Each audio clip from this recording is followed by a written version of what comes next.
This is something we've been talking forever. But now they've discovered it with $1 billion research. And I've seen hundreds and thousands of people who just become healthy and well. If something appears on my plate, if I just feel this, I know what to eat and what not to eat. You eat something today and see, just learn to observe how agile and how active your body feels after eating this food.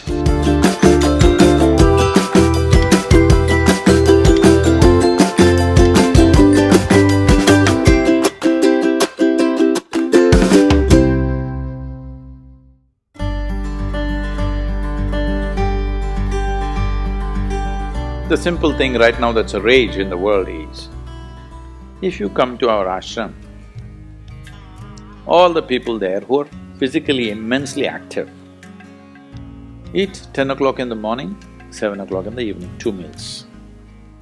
How many doctors have been telling me that they will die of malnourishment, this will happen, that will happen, you must do this, you must do that. I eat only 1 meal a day most of the days. 1 big meal I eat and that's it. And doctors telling me, no, Sadguru, the way you're traveling, this will happen, that will happen, you must eat at least once in 4 hours, something you must eat. I said, leave me alone, I'm doing fine. But now, a big university in America comes up with this called intermittent fasting. It's not nonsense, it's good, but they rediscovered something that we have known forever. Now everybody is saying there must be a 16-hour gap. Then all your ailments will go away. What the hell were we saying all these thousands of years? The simple thing is, there are many aspects to this, psychological, physiological. But now cancer is on the rise in the world.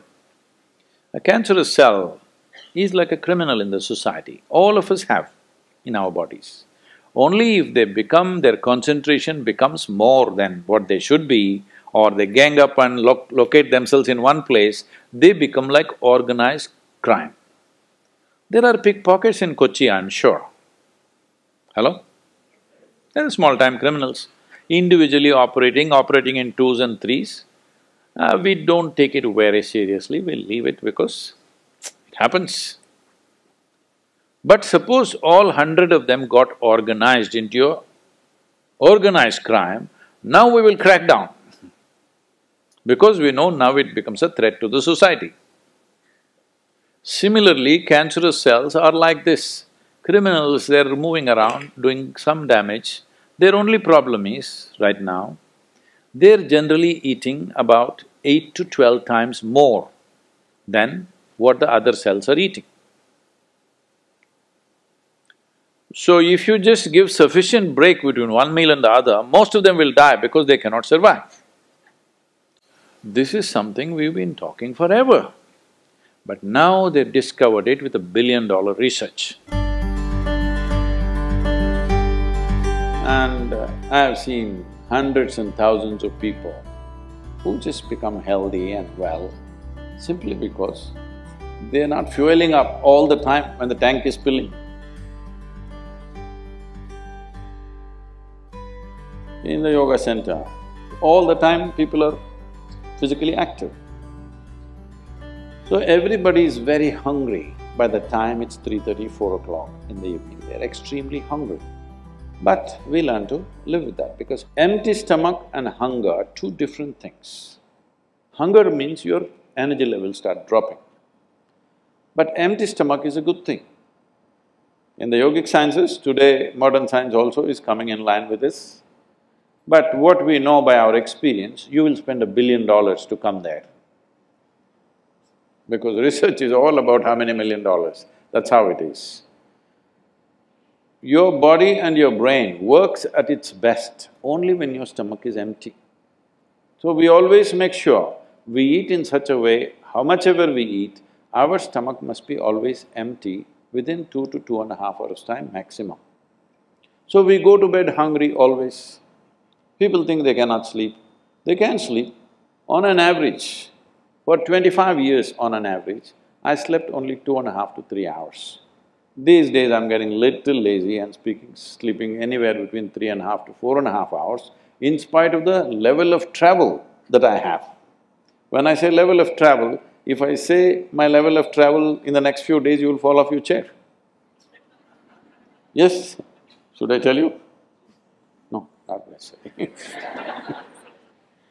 Because in the next 10 days, I'm in 5 different countries, doing I don't know how many events, all kinds of events.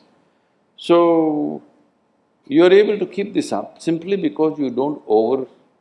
It's very, very important. Everybody eats 2 meals. I generally eat only 1 meal, 4:35 in the evening, because I don't like to sit in front of the plate and worry about how much to eat. I like to eat well. So, 4:35 in the evening, if I eat a meal, it's only next day. Is this enough? Am I looking okay? Hello?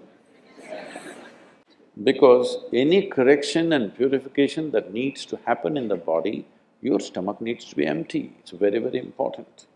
Otherwise, the purification on the cellular level will not happen. You pile up things and then you have all kinds of problems.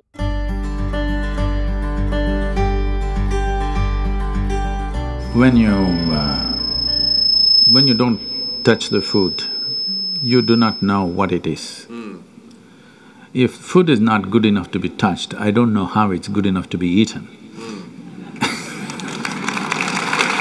So we should not have listened to our mothers and we should eat with our fingers, because touching our food helps us stay in contact with it. The cleanliness of your hands is entirely in your hands. The cleanliness of the fork is not entirely in your hands. This is true.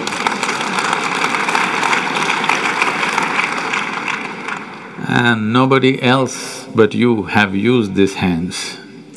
So, there is an assurance as to how clean or not clean it is right now. The fork, you do not know who's used it, how they've used it, for what they used it. And all they have to do is wipe it with a tissue and give it to you and it looks pretty clean. Above all, you don't feel the food.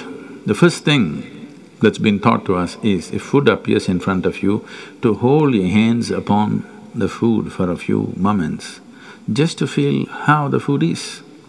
If something appears on my plate, if I just feel this, I know what to eat and what not to eat, what I should not eat. I don't taste it and then reject it, I just don't eat. Because my hands are the first level, not tasting in the sense the tongue tastes, but knowing the food. First thing is knowing the food. You want to know a person, you guys go and shake their hands.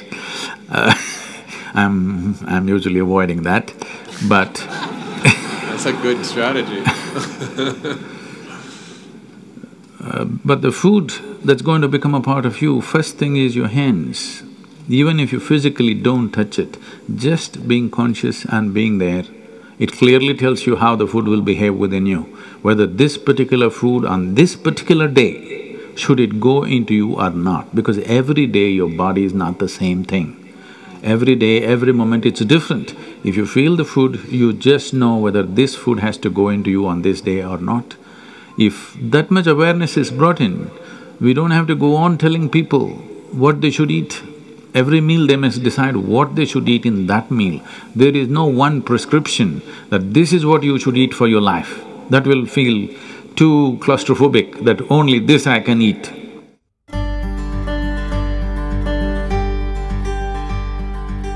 Your selection of food and consumption of food also must happen consciously. More than what you eat, how you eat it is also equally important. When I say how you eat it, these are all live substances.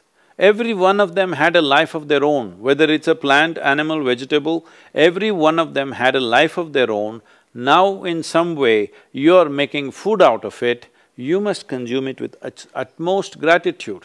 If you approach it with a certain sense of gratitude and reverence towards the food that you eat, when I say reverence, it may feel like too much for you, but I'm asking you, let's say we put you in a room and you had nothing to eat for 5 days. If God appears in front of you, what will you ask for? Food? So that's how important it is. You must understand the food on your plate is not just a substance, it is not a material, it is not a commodity, it is life. It is the life-making material for you. So you must treat it as such. Right now, when it's on the plate, when it's out there, it has no value, but the moment you consume it and it becomes your flesh and blood, now suddenly it's of immense value. Why do we live like this? It's very important, when it comes on your plate itself, you must treat it as a part of yourself. With great reverence, you must consume. Just the way you consume it, if you change that, food will behave very differently within you. This is what consciousness means. If people say, your consciousness has no impact on your life, only chemical structures have impact, I'm very sorry for them, because that's not how life works. Human consciousness has a deep and profound impact on everything that we touch, especially the food that we are making another life as a part of ourselves. When we're doing such an act, it's very, very important we treat it with utmost gratitude and reverence.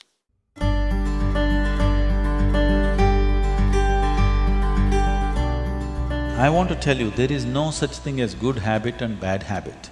Habit means you are functioning unconsciously. If you are functioning unconsciously, that's a bad thing, because the whole thing about being human is we are capable of doing things consciously. That is the beauty of being human, that we can do everything consciously. What an animal does unconsciously, we can do the same thing consciously. We can eat unconsciously or we can eat consciously. We can breathe unconsciously or we can breathe consciously. Everything that we can do it consciously. The moment we do something consciously, suddenly that human being looks very refined and wonderful. Just because somebody walks and speaks consciously, doesn't he become a beautiful human being? Yes or no? That's all. So why is it that we are trying to develop habits as if there's a good thing? Habit means fixed realities, where you don't have to think. You get up in the morning and it'll happen to you. No, don't try to automize your life. That is not efficiency, that is the efficiency of the machine. This one is supposed to function intelligently and consciously. Nobody is expecting it to function like a machine. So, about food and stuff, food must be suitable for the body that we eat for. It is for the body. This is a building material for this body, the food that you're eating. What is the appropriate food? Unfortunately, is all messed up right now. Traditionally, we ate very sensibly in this country, but these 1,000 years of innovations have brought other kinds of food cultures, and today the national diet is pizza or pasta. What is it? Which is one? I don't know. Both were competing. So, we are losing our sense about food. It's definitely time to look at what is the most suitable thing. If I go into that food, it's a very long process, but you must experiment with food, not just by the tongue, but by the body. You eat something today and see, just learn to observe how agile and how active your body feels after eating this food. If it feels like it wants to go to the grave, that's not good food. If it feels like it wants to be alive after eating this, except coffee, because that's a stimulant. If you eat food and your body feels very agile and alive, that means it's good food, body is liking it. If you eat something, it feels dull, that means it's not liking it, it's having difficulty with it, that's why it feels dull. So just on this basis, there's a much… this is a very simplistic way of putting it.